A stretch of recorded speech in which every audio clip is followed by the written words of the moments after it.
편의점. 밤 10시. 초등학교 6학년 여자아이가 분유캔을 들고 카운터 앞에 섰습니다.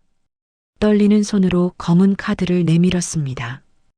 사장님, 이거요. 편의점 사장이 카드를 힐끗 보더니 코웃음을 쳤습니다. 뚱뚱한 체구에 인상이 가득한 40대 남자였습니다. 안 된다고 했잖아. 우리 가게 현금만 받아. 사장님, 제발요.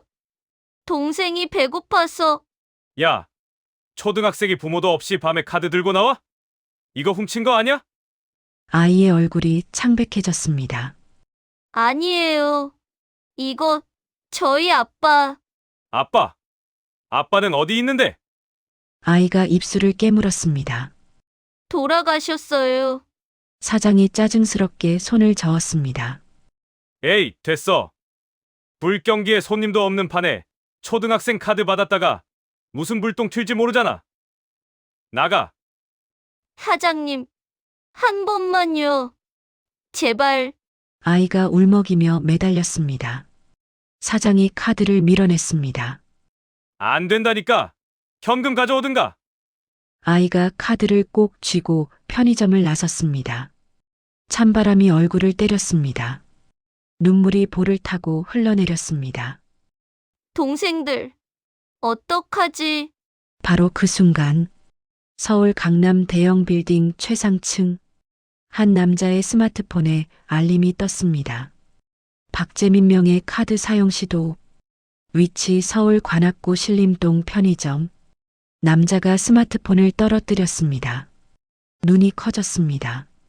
재민이가 살아있어? 25년. 동생이 집을 나간 지 25년 만에 카드가 움직인 것입니다. 남자가 재킷을 움켜쥐며 비서를 불렀습니다. 지금 당장 신림동으로 간다. 25년 동안 형이 찾고 찾았던 동생. 그 동생에게 대체 무슨 일이 있었던 걸까요? 달빛 목욕탕 이야기 시작 전에 구독과 좋아요 눌러주시면 더 감동적인 이야기로 찾아올게요. 오늘의 사연 지금 시작합니다. 24년 11월 1일 새벽 5시 서울 관악구 신림동 낡은 빌라 2층 알람 소리가 울렸습니다. 박재민은 조용히 이불을 걷었습니다. 옆방에서 아이들이 자고 있었습니다. 깨우지 않으려고 발소리를 죽였습니다. 화장실에서 세수를 하고 작업복을 입었습니다. 낡은 작업복이었지만 깨끗하게 빨아놓은 것이었습니다. 재민은 거실로 나와 가방을 챙겼습니다. 도시락통, 물병, 장갑. 바로 그때였습니다. 큰딸 서연이가 방문을 열고 나왔습니다. 아빠. 잠이 덜 깬 목소리였습니다. 재민이 딸을 보고 미소 지었습니다. 서연아, 왜 일어났어? 더 자야지. 서연이가 아빠에게 다가왔습니다. 아빠 나가시는 소리 들었어요. 재민이 딸의 머리를 쓰다듬었습니다. 그래. 아빠 일 나가야 해. 너는 들어가서 더 자. 서연이가 아빠의 작업복을 만졌습니다. 아빠, 추운데 따뜻하게 입고 가세요. 재민의 가슴이 뭉클했습니다. 그래. 걱정 마. 아빠 조심할게. 점심 잘 드세요. 엄마가 싸준 도시락 있죠? 재민의 표정이 잠시 어두워졌습니다. 응, 있어. 사실 도시락은 없었습니다. 계모는 재민의 도시락을 싸주지 않았습니다. 재민은 공사장에서 라면으로 끼니를 때웠습니다. 서연아, 동생들 잘 챙겨줘. 특히 막내 준호 분유 시간 놓치지 말고. 네, 아빠. 걱정 마세요. 재민이 딸을 안아주었습니다. 우리 딸 착하다. 아빠 저녁에 올게. 네. 조심히 다녀오세요. 재민은 현관문을 열고 나갔습니다. 계단을 내려가는 뒷모습이 조금 쓸쓸해 보였습니다. 서연이는 아빠가 계단 밑으로 사라질 때까지 지켜봤습니다. 새벽 공기가 차가웠습니다. 재민은 지하철역으로 걸어갔습니다. 오늘은 강북 어느 재건축 현장에서 일하는 날이었습니다. 오늘도 힘내자. 아이들 위해서. 재민은 주먹을 꽉 쥐었습니다. 그날 오후 3시. 재민은 5층 건물 외벽에서 작업을 하고 있었습니다. 안전벨트를 차고 페인트 칠을 하고 있었습니다. 재민 씨, 조심해요. 아래에서 동료가 소리쳤습니다. 알았어요. 재민이 대답하며 작업을 계속했습니다. 바로 그때였습니다. 안전벨트 고리가 끊어졌습니다. 삐직 마이너스. 아, 재민의 몸이 공중으로 떨어졌습니다. 쿵. 5층 높이에서 떨어진 재민은 그 자리에서 의식을 잃었습니다. 사람 살려. 119 불러. 현장이 순식간에 아수라장이 됐습니다. 구급차가 도착했고 재민은 병원으로 실려갔습니다. 하지만 이미 늦었습니다. 오후 4시 27분. 박재민은 그렇게 세상을 떠났습니다. 42살이었습니다. 그날 저녁 6시. 서연이는 동생들과 함께 저녁을 먹고 있었습니다. 언니, 아빠 언제 와? 둘째 준수가 물었습니다. 조금 있으면 오실 거야. 서연이가 대답했습니다. 막내 준호는 서연이 품에 안겨 분유를 먹고 있었습니다. 바로 그때 현관 초인종이 울렸습니다. 띠링동 마이너스. 서연이가 일어나 문을 열었습니다. 경찰관 2명이 서 있었습니다. 여기 박재민 씨 댁 맞나요? 서연이의 가슴이 철렁 내려앉았습니다. 네, 저희 아빠인데요. 경찰관이 심각한 표정으로 말했습니다. 아버님이 사고를 당하셨습니다. 지금 병원에 계십니다. 서연이의 얼굴이 창백해졌습니다. 네, 사고요? 보호자분이 병원으로 와주셔야 할 것 같습니다. 서연이는 떨리는 손으로 계모에게 전화를 걸었습니다.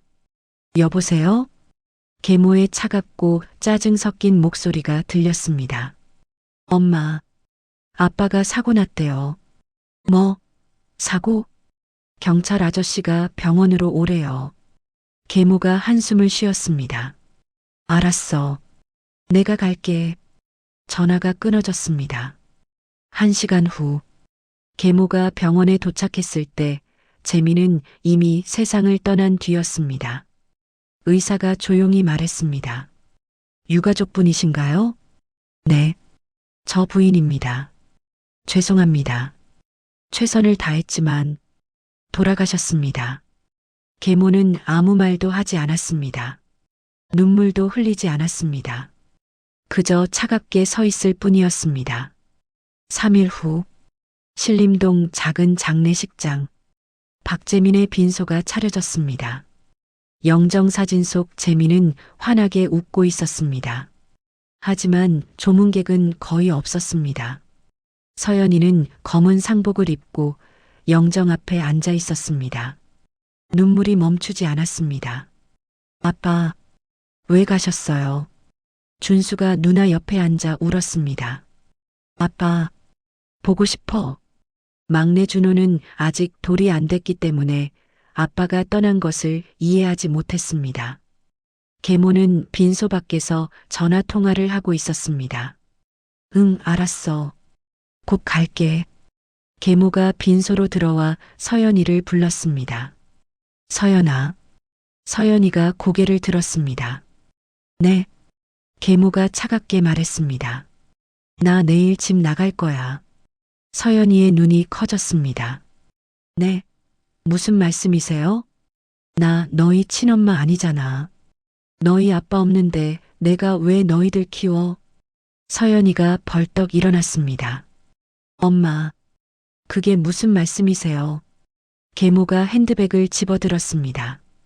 나도 내 인생 살아야지. 너희들은 알아서 살아. 엄마, 저희는 어떡하라고요?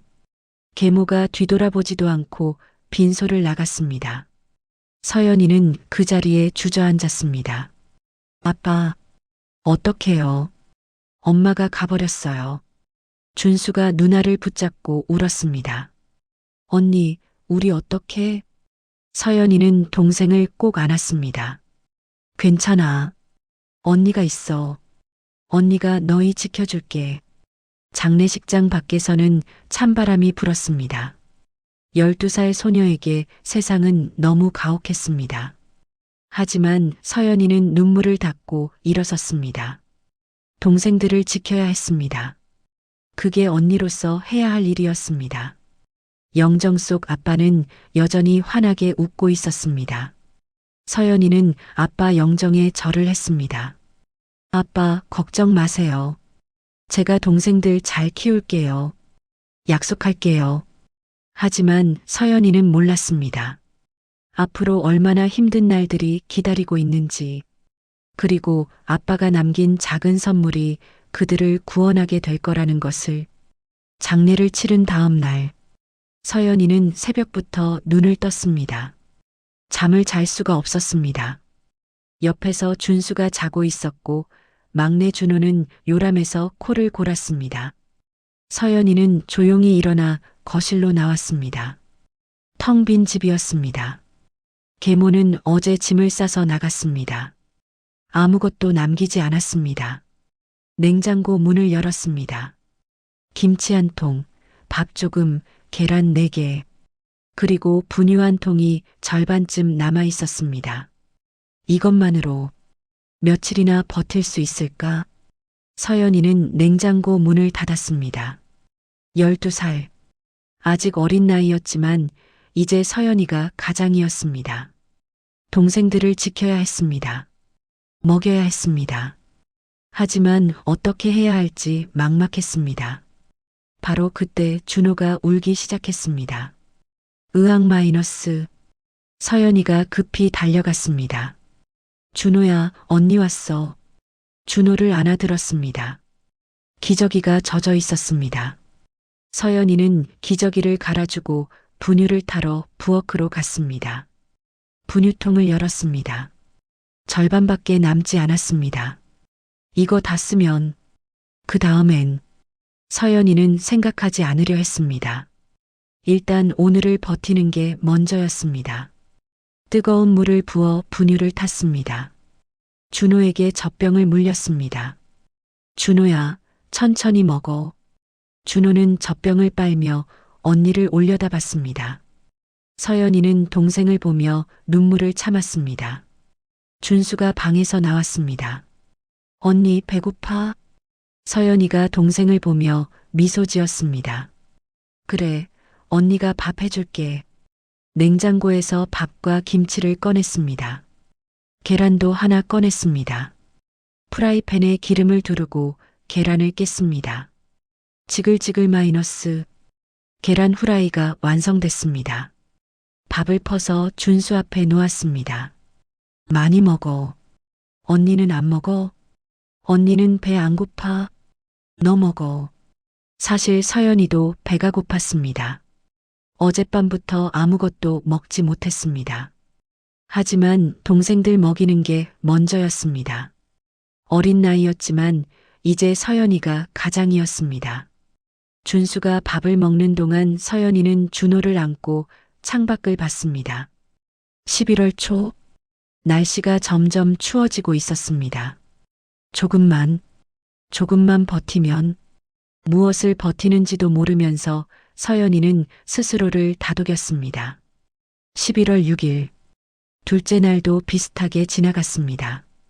남은 밥과 김치, 계란으로 끼니를 때웠습니다. 준호는 분유를 먹었습니다. 분유통이 점점 비어갔습니다. 서연이는 자신은 하루에 한 끼만 먹었습니다. 준수가 물었습니다. 언니, 왜 안 먹어? 언니는 배 안 고파? 거짓말이었습니다. 너무 배가 고팠습니다. 하지만 참았습니다. 동생들이 먼저였습니다. 11월 7일, 셋째 날 아침, 서연이는 냉장고를 열었습니다. 텅 비어 있었습니다. 밥도 없습니다. 김치도 바닥났습니다. 계란도 없습니다. 분유통을 열었습니다. 바닥이 보였습니다. 이제 정말 없어.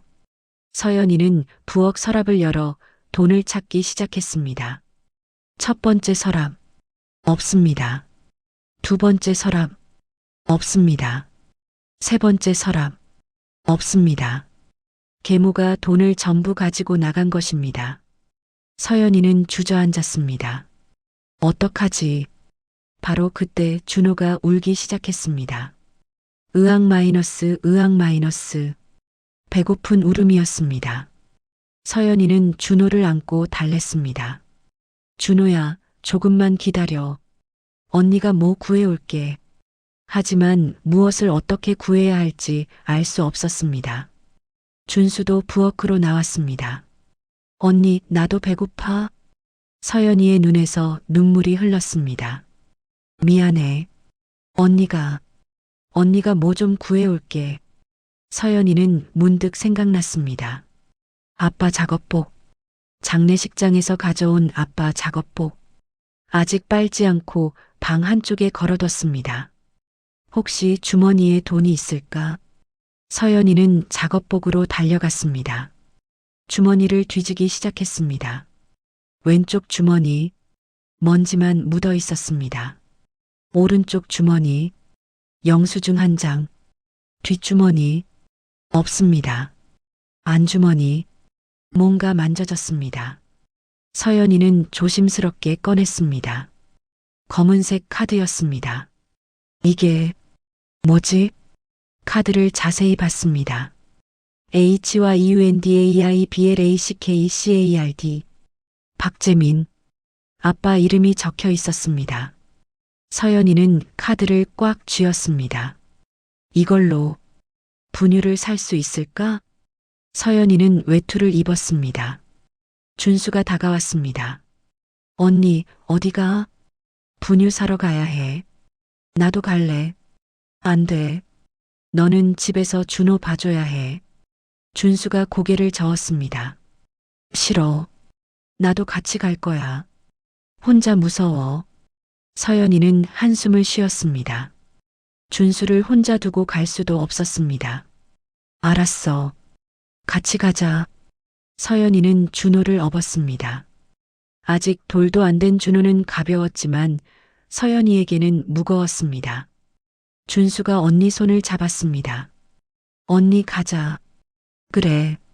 세 남매는 밤 10시에 집을 나섰습니다. 찬바람이 얼굴을 때렸습니다. 서연이는 준호를 꽉 안고 걸었습니다. 준수는 언니 옆에서 종종 걸음으로 따라왔습니다. 편의점까지는 5분 거리였습니다. 하지만 오늘따라 그 길이 너무 멀게 느껴졌습니다. 이 카드로 정말 살 수 있을까? 서연이는 주머니 속 카드를 만지작거렸습니다. 떨렸습니다. 무서웠습니다. 하지만 갈 수밖에 없었습니다. 동생들이 배고파했습니다. 편의점 불빛이 보였습니다. 서연이는 준수 손을 꽉 잡고 편의점으로 걸어갔습니다. 자동문이 열렸습니다. 따뜻한 공기가 얼굴을 감쌌습니다. 편의점 안에는 사장이 카운터에 앉아 있었습니다. 뚱뚱한 체구에 인상이 가득한 40대 남자였습니다. 서연이는 분유 코너로 갔습니다. 8만 원짜리 분유캔을 집어들었습니다. 무거웠습니다. 카운터로 갔습니다. 사장이 서연이를 보고 눈살을 찌푸렸습니다.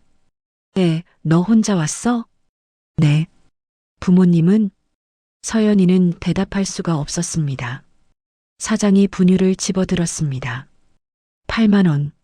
서연이는 떨리는 손으로 검은 카드를 꺼냈습니다. 이거요. 사장이 카드를 보고 코웃음을 쳤습니다. 안 된다. 서연이의 얼굴이 하얗게 변했습니다. 네. 우리 가게 현금만 받아. 사장님, 카드 한 번만요. 제발. 사장이 카드를 밀어냈습니다. 안 된다니까. 애가 말귀를 못 알아듣네. 서연이의 눈에 눈물이 고였습니다. 사장님, 동생이 배고파서 제발 한 번만. 야, 초등학생이 부모도 없이 밤에 카드 들고 나와? 이거 훔친 거 아니야? 서연이가 고개를 저었습니다. 아니에요. 이거 저희 아빠. 아빠는 어디 있는데? 서연이가 입술을 깨물었습니다. 돌아가셨어요. 사장이 짜증스럽게 손을 저었습니다. 에이, 됐어. 불경기에 손님도 없는 판에 초등학생 카드 받았다가 무슨 불똥 튈지 모르잖아. 신고 들어오면 어쩌려고? 부모 동의 없이 미성년자 결제해줬다고 난리 나면 내가 책임져? 나가. 사장님, 한 번만요. 제발. 서연이가 울먹이며 매달렸습니다. 등에 업힌 준호가 그 분위기를 느꼈는지 울기 시작했습니다. 의학 마이너스. 준수도 누나 옷을 잡아당겼습니다. 언니, 무서워. 사장이 한숨을 쉬었습니다. 아이들이 너무 불쌍해 보였습니다. 에이, 알았어. 이번 한 번만이다. 알았지? 서연이의 얼굴이 환해졌습니다. 네, 감사합니다. 사장이 카드를 받아 단말기에 꽂았습니다. B-, 승인 오류. 사장이 인상을 찌푸렸습니다. 야, 이 카드 안 되는데? 서연이의 얼굴이 또다시 창백해졌습니다. 네, 왜요? 나도 모르지. 오류 뜨네. 서연이가 급히 말했습니다. 사장님, 다시 한 번만 해주세요. 제발. 에이, 안 되면 안 되는 거지. 다른 카드 없어? 없어요. 이것밖에 없어요. 제발 한 번만 더. 서연이의 눈에서 눈물이 주르륵 흘러내렸습니다. 사장이 못 이기는 척 한숨을 쉬었습니다. 에이, 진짜. 알았어. 한 번만 더 해본다. 사장이 다시 카드를 단말기에 꽂았습니다. B-. 이번에는 시간이 조금 걸렸습니다. 서연이는 숨을 죽이고 기다렸습니다. 준수도 카운터를 바라보며 기도하듯 손을 모았습니다. B-, 승인 완료. 됐네. 사장이 영수증을 뽑아 서연이에게 건넸습니다. 서연이는 안도의 한숨을 내쉬었습니다. 감사합니다. 정말 감사합니다. 됐어. 빨리 가. 애들 데리고 밤에 나돌아다니지 말고. 서연이는 분유캔을 꽉 안고 편의점을 나왔습니다. 준수가 언니 손을 잡으며 웃었습니다. 언니 샀어. 그래. 다행이다. 서연이는 눈물을 닦았습니다. 등에 업힌 준호는 여전히 칭얼거렸지만 곧 분유를 먹일 수 있을 것입니다. 세 남매는 집을 향해 걷기 시작했습니다. 찬바람이 불었지만 서연이의 가슴은 조금 따뜻해졌습니다. 아빠, 고마워요. 서연이는 카드를 주머니에 넣으며 중얼거렸습니다. 바로 그 순간 서울 강남 대형 빌딩 최상층 한 남자의 스마트폰 화면이 켜졌습니다. 알림이 떴습니다. 박재민 명의 카드 승인 완료. 거래 금액 82,000원. 거래 장소 신림동 GS25 편의점. 거래 시각 2024.1일 2237. 남자가 스마트폰을 들었습니다. 눈이 커졌습니다. 이게 무슨 박재훈이었습니다. 45세, 대한민국 10대 재벌 중 하나인 한양그룹 회장. 그는 25년 전 집을 나간 동생 박재민을 찾고 있었습니다. 그리고 25년 동안 단 한 번도 사용되지 않았던 카드. 그 카드가 오늘 밤 움직인 것입니다. 재훈은 자리에서 벌떡 일어났습니다. 손이 떨렸습니다. 재민이가 살아있어? 재훈은 즉시 비서실장에게 전화를 걸었습니다. 여보세요, 회장님. 지금 당장 차 준비해. 신림동으로 간다. 네. 지금 밤 11시인데요. 지금 당장이라고. 재훈의 목소리가 떨렸습니다. 그리고 신림동 GS25 편의점 CCTV 확보해. 오늘 밤 10시 37분 거래네요. 알겠습니다. 재훈은 재킷을 움켜쥐었습니다. 25년. 동생을 찾아 헤맨 25년. 탐정도 고용하고 경찰에도 수소문했지만 찾을 수 없었습니다. 그런데 오늘 밤 카드가 움직였습니다. 재민아, 형이 간다. 기다려. 재우는 사무실을 나섰습니다. 신림동 GS25 편의점 앞 검은색 벤츠 세대가 멈춰 섰습니다. 뒷좌석에서 박재훈이 내렸습니다. 고급 정장을 입은 45세 남자. 날카로운 눈빛에 단정한 인상이었습니다. 비서실장이 뒤따라 내렸습니다. 회장님, 여기가 맞습니다. 재우는 편의점으로 걸어갔습니다. 자동문이 열렸습니다. 편의점 사장이 갑자기 나타난 고급 차량들을 보고 놀랐습니다. 어서 오세요.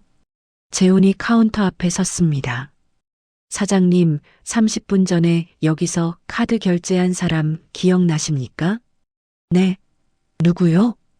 비서실장이 명함을 건넸습니다. 한양그룹 비서실입니다. CCTV 확인 좀 해주시겠습니까? 사장이 명함을 보고 깜짝 놀랐습니다. 한양그룹이요? 네. 급한 일입니다. 사장이 황급히 CCTV 모니터를 켰습니다. 몇 시쯤이요? 10시 37분입니다. 사장이 화면을 돌렸습니다. 영상이 재생됐습니다. 화면 속에 어린 여자아이가 나타났습니다. 초등학교 6학년쯤 되어 보이는 아이.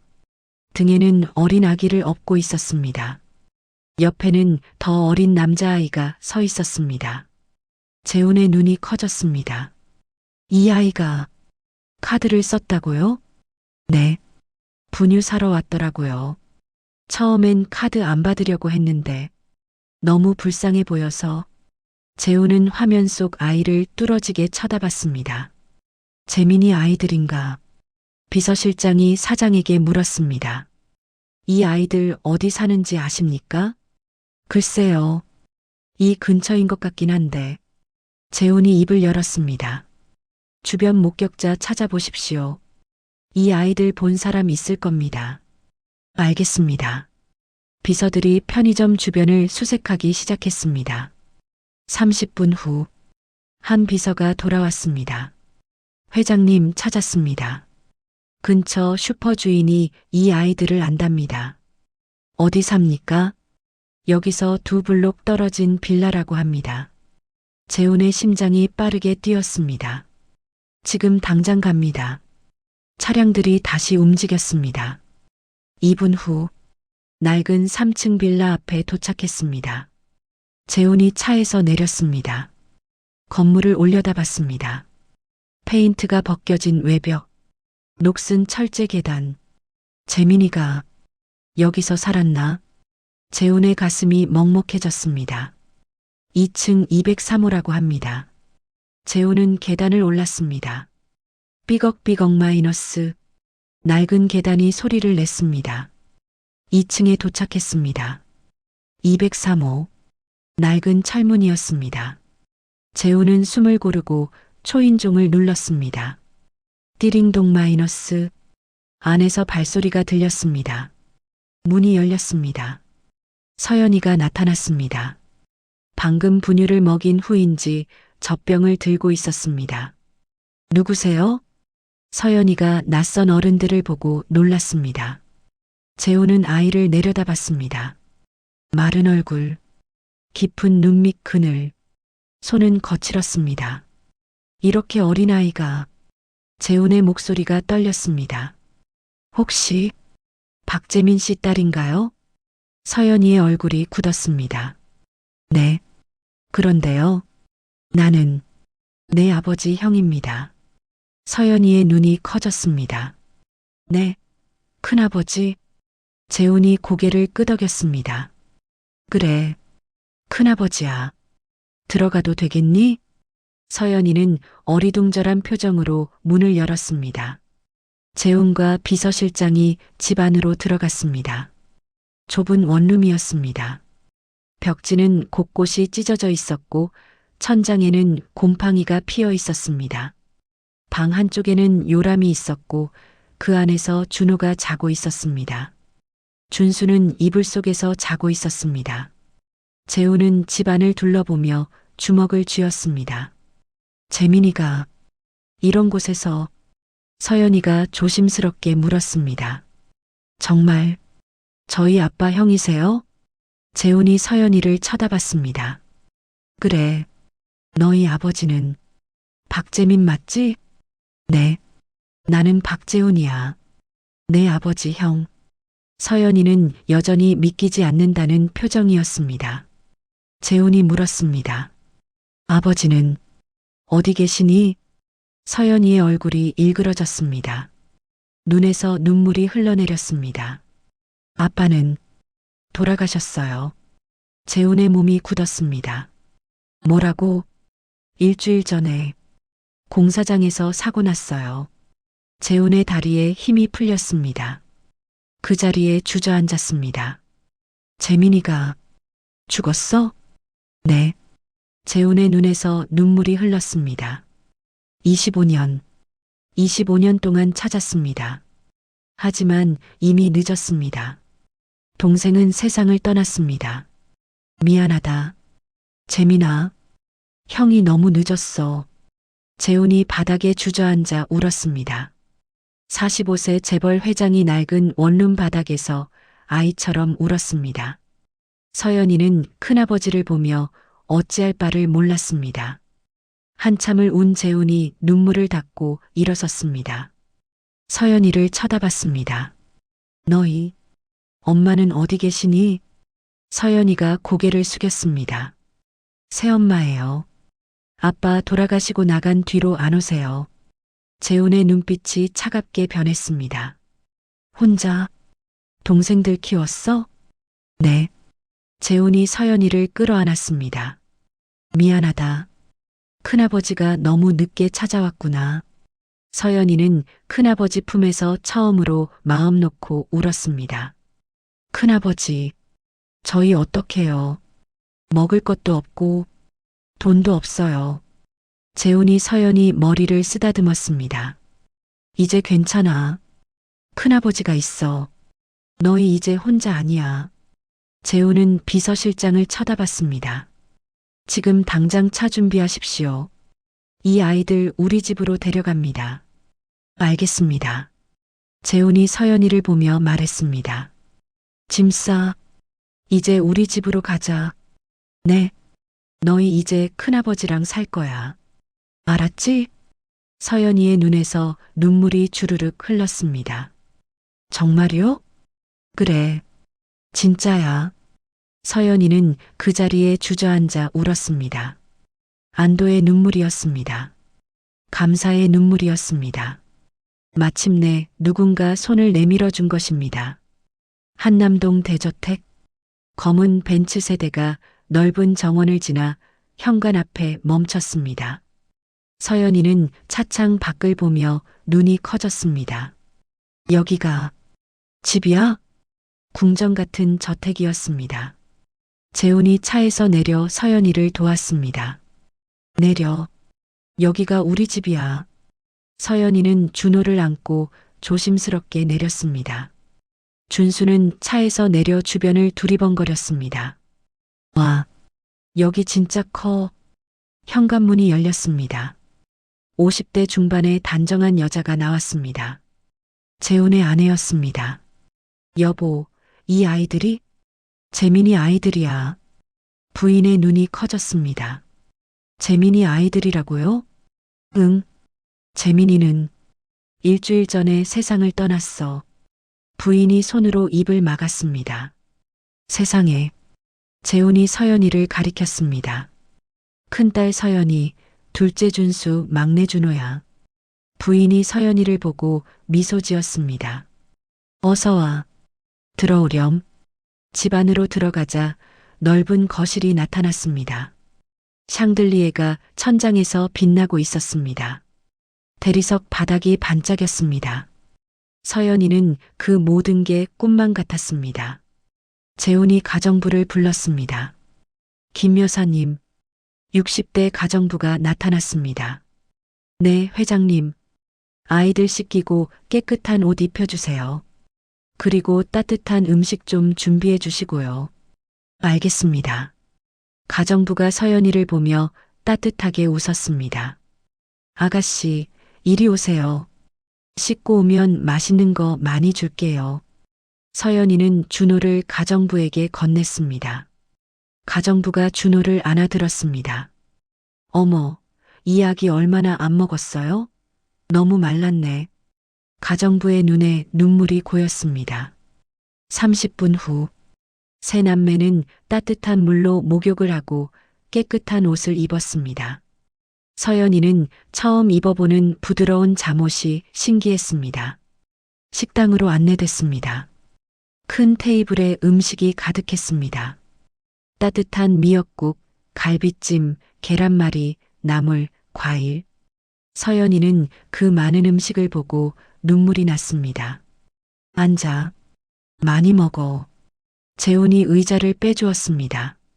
서연이와 준수가 앉았습니다. 가정부가 준호를 안고 와서 젖병을 물렸습니다. 이건 최고급 유기농 분유예요. 이제 이거 먹으면 튼튼해질 거야. 준호가 젖병을 빨며 맛있게 먹었습니다. 서연이는 숟가락을 들었습니다. 손이 떨렸습니다. 미역국을 한 숟갈 떠서 입에 넣었습니다. 따뜻했습니다. 눈물이 주르륵 흘러내렸습니다. 왜 그래? 입에 안 맞아? 재훈이 걱정스럽게 물었습니다. 아니에요. 너무 맛있어서. 서연이는 울면서 밥을 먹었습니다. 준수도 갈비찜을 우적우적 씹으며 행복한 표정을 지었습니다. 재훈과 부인은 아이들이 밥 먹는 모습을 보며 가슴이 먹먹했습니다. 식사를 마친 후 재훈이 서연이를 불렀습니다. 서연아, 잠깐 이야기 좀 하자. 네. 거실 소파에 앉았습니다. 서연이가 조심스럽게 입을 열었습니다. 큰아버지, 궁금한 게 있어요. 뭔데? 큰아버지는 왜 그동안 저희 아빠랑 안 보신 거예요? 재훈의 얼굴이 어두워졌습니다.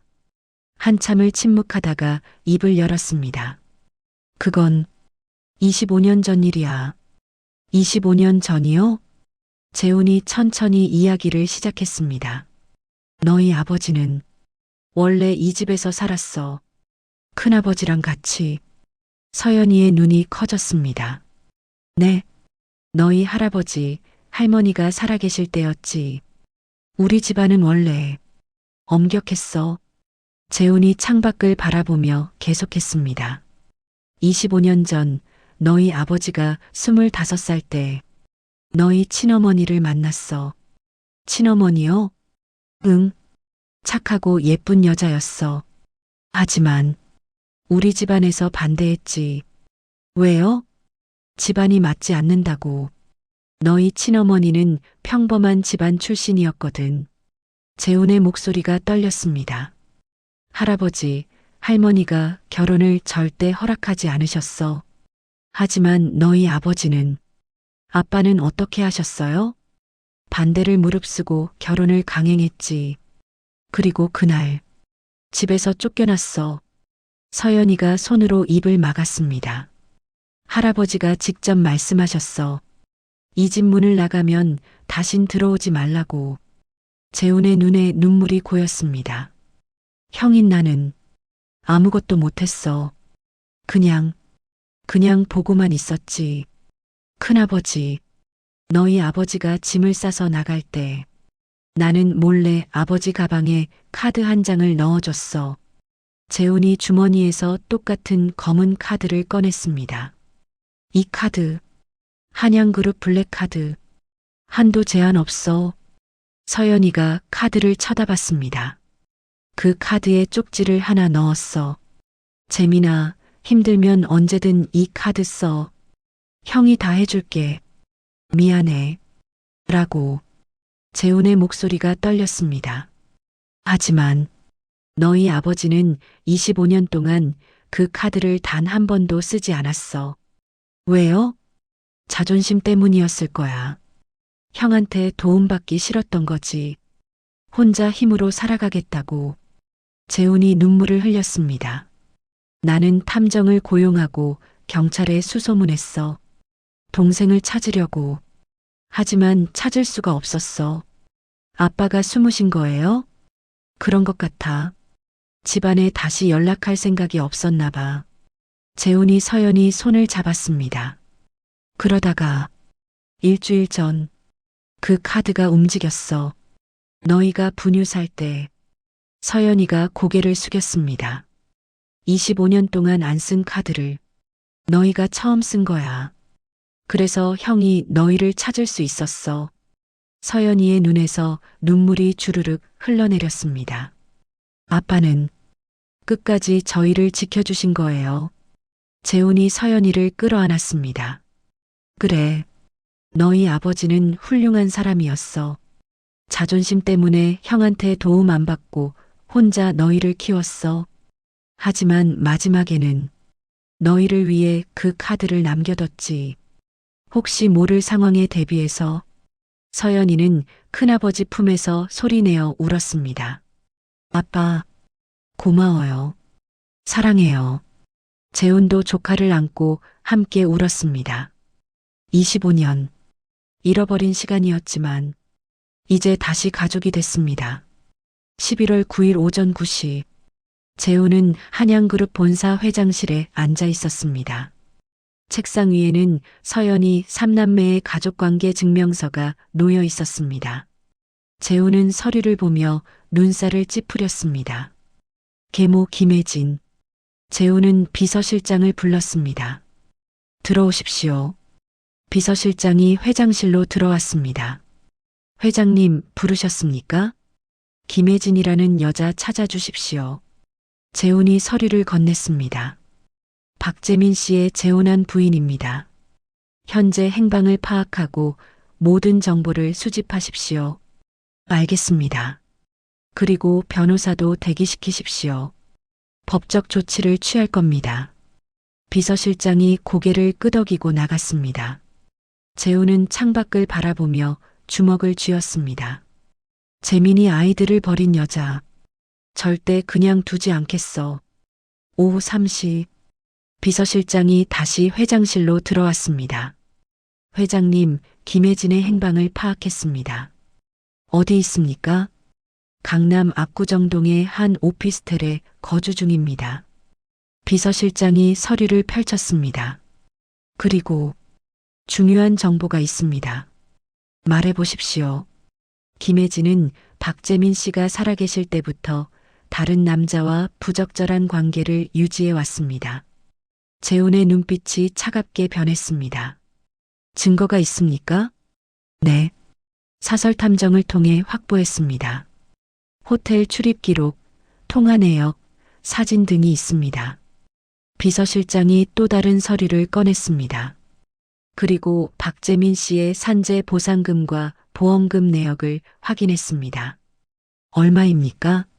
산재 보상금 5천만 원, 생명보험금 8천만 원, 총 1억 3천만 원입니다. 수령자는 전부 김혜진 명의로 수령했습니다. 재훈이 책상을 쳤습니다. 아이들 명의는요? 한 푼도 없습니다. 법적으로 배우자가 먼저 수령하게 되어 있지만 미성년 자녀가 있을 경우 일부는 자녀 명의로 신탁해야 합니다. 하지만 김혜진은 그렇게 하지 않았습니다. 재훈의 얼굴이 굳었습니다. 법적으로 문제가 있습니까? 충분히 있습니다. 아동유기죄, 보험금 부당 취득, 그리고 간통 혐의까지 추가할 수 있습니다. 재훈이 단호하게 말했습니다. 고소하십시오. 즉시. 알겠습니다. 다음 날 오전 10시 압구정동 오피스텔. 김혜진은 소파에 앉아 TV를 보고 있었습니다. 30대 후반의 여자. 화장을 진하게 하고 고급 브랜드 옷을 입고 있었습니다. 옆에는 40대 남자가 앉아 있었습니다. 혜진아, 오늘 저녁에 뭐 먹을래? 이태원 그 스테이크 집 어때? 바로 그때 초인종이 울렸습니다. 띠링동 마이너스. 김혜진이 일어나 문을 열었습니다. 정장을 입은 남자 2명이 서 있었습니다. 김혜진 씨 맞으십니까? 네. 누구세요? 남자가 명함을 건넸습니다. 한양그룹 법무팀입니다. 고소장 전달 드립니다. 김혜진의 얼굴이 하얗게 변했습니다. 네. 고소장이요? 네. 아동유기죄, 보험금 부당취득 혐의로 고소되셨습니다. 남자가 서류 봉투를 건넸습니다. 그리고 3일 이내에 검찰 조사에 응하셔야 합니다. 김혜진이 서류를 받아들고 떨었습니다. 이게 무슨 자세한 내용은 서류에 있습니다. 그럼 실례하겠습니다. 남자들이 돌아갔습니다. 김혜진은 서류를 펼쳐봤습니다.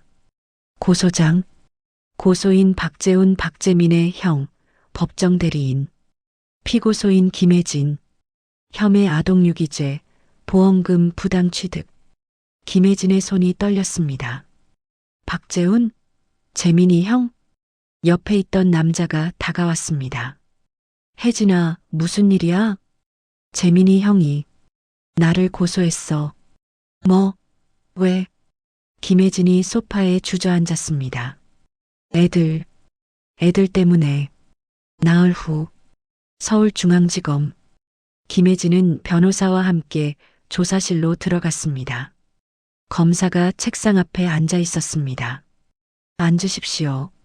김혜진이 떨리는 다리로 의자에 앉았습니다. 검사가 서류를 펼쳤습니다. 김혜진 씨, 2024년 11월 5일 미성년자 3명을 유기한 사실이 있습니까? 저는 네, 아니오로만 대답하십시오. 김혜진이 고개를 숙였습니다. 네. 당시 아이들 나이가 만 12세, 만 7세, 그리고 돌도 안 된 영아였습니다. 맞습니까? 네. 검사가 또 다른 서류를 꺼냈습니다.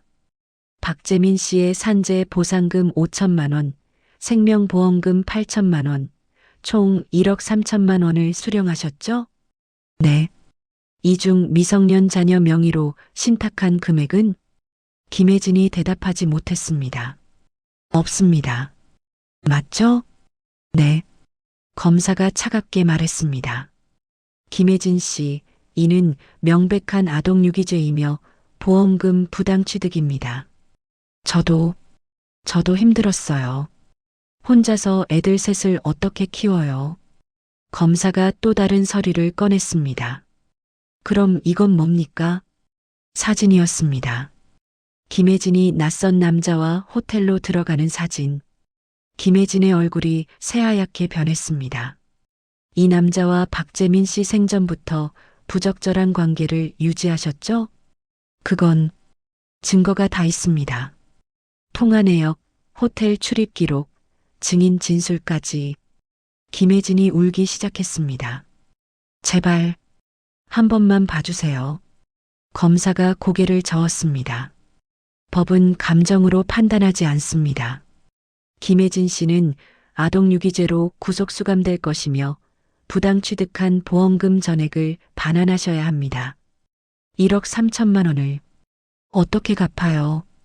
그건 피고인이 알아서 하실 문제입니다. 검사가 수사관을 불렀습니다. 구속영장 청구하십시오. 수사관이 김혜진에게 수갑을 채웠습니다. 안 돼요. 제발. 김혜진이 발버둥 쳤지만 소용없었습니다. 그녀는 그대로 구치소로 끌려갔습니다. 같은 시각 한남동 저택. 서연이는 거실에서 준수, 준호와 함께 놀고 있었습니다. 재훈이 들어왔습니다. 서연아. 네, 큰아버지. 잠깐 이야기 좀 하자. 서연이가 재훈 옆에 앉았습니다. 재훈이 서연이 손을 잡았습니다. 너희 계모, 김혜진이라는 여자, 오늘 구속됐어. 서연이의 눈이 커졌습니다. 네. 아동유기죄랑 보험금 부당취득 혐의야. 최소 2년은 감옥에 있을 거야. 서연이는 아무 말도 하지 못했습니다. 재훈이 계속 말했습니다. 그리고 너희 아버지 보험금 1억 3천만 원 전부 회수했어.